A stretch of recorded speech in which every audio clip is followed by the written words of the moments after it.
Guru olahraga yang diduga melakukan pelecehan terhadap belasan siswanya terancam dienjuk sanksi tegas berupa pencopotan dari tempat mengajar.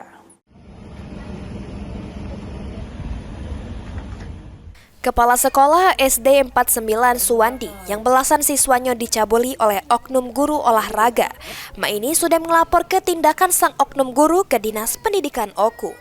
Langkah itu dilakukan supaya pelaku dicopot serta dipindah ke tugas dari sekolah. Tindakan tersebut langsung dilakukan sebagai bentuk sanksi tegas terhadap oknum guru yang sudah melakukan perbuatannya. Sebelumnya disampaikan ke Suwandi, ada 2 wong siswa yang jadi korban berusaha untuk dipertemukan dengan oknum guru karena kejadian terjadi pas jam pelajaran yang ditakutkan terjadi ketidaksengajaan.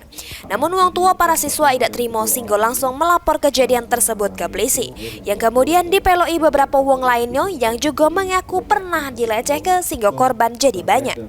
Sebenarnya kan itu sedang berlangsung pelajaran itu kita nggak paham.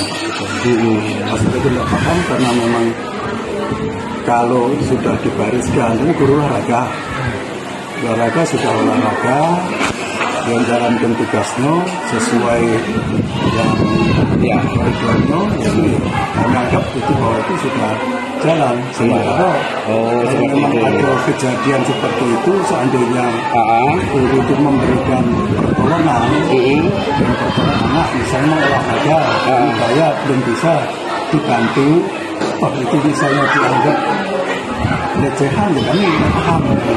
Nah itu yang merasakan kan yang bersangkutan, baik itu guru sendiri dengan murid yang jadi korban. Itu kami ini seperti itu. Sebelumnya, belasan wali siswa ngelapor ke Polres Oku terkait dugaan pelecehan terhadap siswa oleh oknum guru olahraga.